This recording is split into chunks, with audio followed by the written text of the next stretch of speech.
Elbette Amerikan seçimlerinde herkesin gözü kulağı ki işte düne damgasını vuran olay Biden'ın aday adaylığından çekilmiş olması, Kamala Harris'i işaret etmiş olması. Dilerseniz oradan devam edelim. Çünkü rakibi Trump da yani Cumhuriyetçilerin adayı Trump, Xi Jinping'e övgüler yağdıran bir isimden söz ediyoruz. Şimdi Biden'ın yerine kim gelir? Donald Trump'ı kim yenebilir?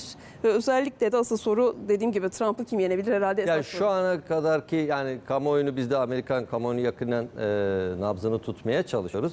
Burada da Yunus Bakso'ya çok teşekkür ediyoruz. Selamlarımız olsun. Ama şu an Donald Trump'ı yani Kamala Harris'in de yenebileceği düşünmüyorum. Yani şu an için eğer Kamala Harris de olsa, yani anketler öyle söylüyor en azından, bu konuda yapılan ciddi çalışmalar var. Kamala Harris de olsa şeyin arkasında, Donald Trump'ın arkasında. Özellikle bu kurşun olayına ve Suikast kurşun girişimi. konusu, yani suikast konusundan sonra Donald Trump'ın oylarına biraz daha bir artış oldu. Ama burada şimdi dikkat edilmesi gereken şey, yani Donald Trump gelirse bu süreç tersine döner mi ya da durur mu, donar mı?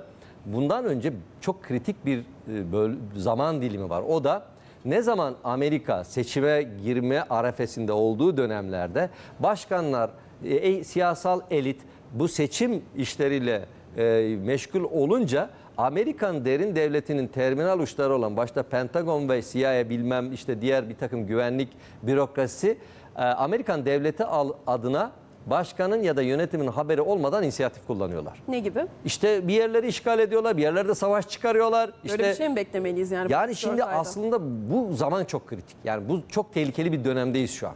Yani bakın, Suriye'de provokasyonlar olabilir ki ona yönelik bir takım işte Haseke'ye askeri uçaklarla bir şey indiriyorlar. Neydi onun ismi? Yani istikam malzemesi diyeceğim, inşaat malzemesi filan yani. İşte kuleler koyuyorlar, 140 tane filan kule getirmişler, modüler kuleler getirmişler. Bir şeylerin hazırlığındalar. Eminim Biden'ın filan haberi bile yoktur bunlardan. Yani Pentagon kendi işte bir yerlere el altında mesela orada öyle bir yetkileri varmış. Silahlar gönderiliyorlar. İsrail'e silahlar, ne gibi silahlar gidiyor bilmiyoruz yani. Hani gerçekten dünya şu an bu ABD Ocak ayına kadarki süreçte çok kritik bir zaman dilimi içerisinde bulunuyoruz. Bu birinci husus. İkincisi, velev ki Trump seçildi.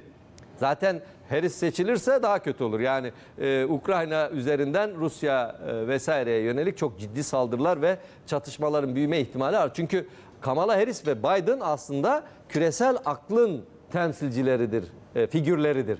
Ulusal aklın figürü Donald Trump'tır. Tabii her ikisini telefonda de... savaşları bitireceğim diyor. Yapabilir mi? Evet, işte tam da bu noktada yapabilir mi sorusu için bir takım işaretler veriyor. Diyor ki ben tasfiyelerde yapacağım. Tasfiye bulacağım. Yapmasına izin verilir mi o bahsettiğiniz işte yapılar? Soru bu. Tamam da yani küresel elitin Amerikan sistemi içerisine sızmış o kadar çok yapısı var ki, İnsanlar var ki, yani ne kadarını temizleyebileceksin, ne kadar etkili olabileceksin. İşte en son hatırlarsanız Donald Trump döneminde Trump çekileyim diyor Suriye'den ama Pentagon çekilmeyeceğiz diyor yani. Şimdi bu 50 tane generali emekli etmiş, kendisi söyledi Pentagon'dan.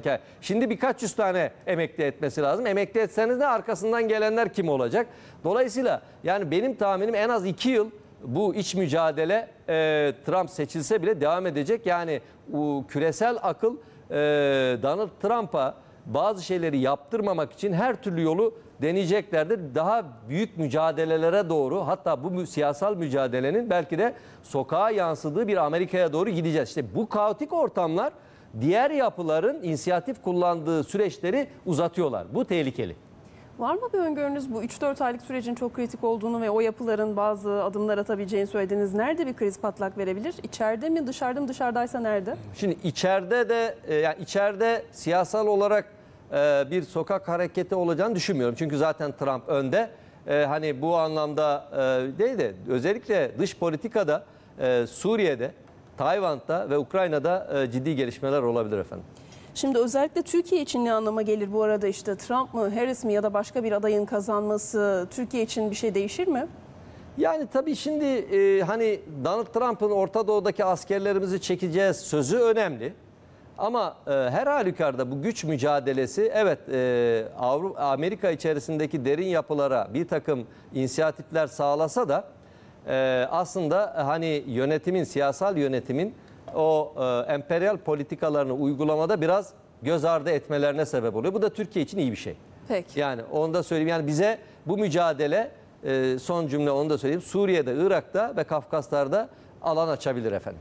Peki. Yani Suriye-Türkiye ilişkilerinin normalleşmesi dahil. Peki. Çok teşekkür Sağ ederiz olun. Eray Bey, yayınımıza katıldığınız için. İyi yayınlar diliyorum efendim.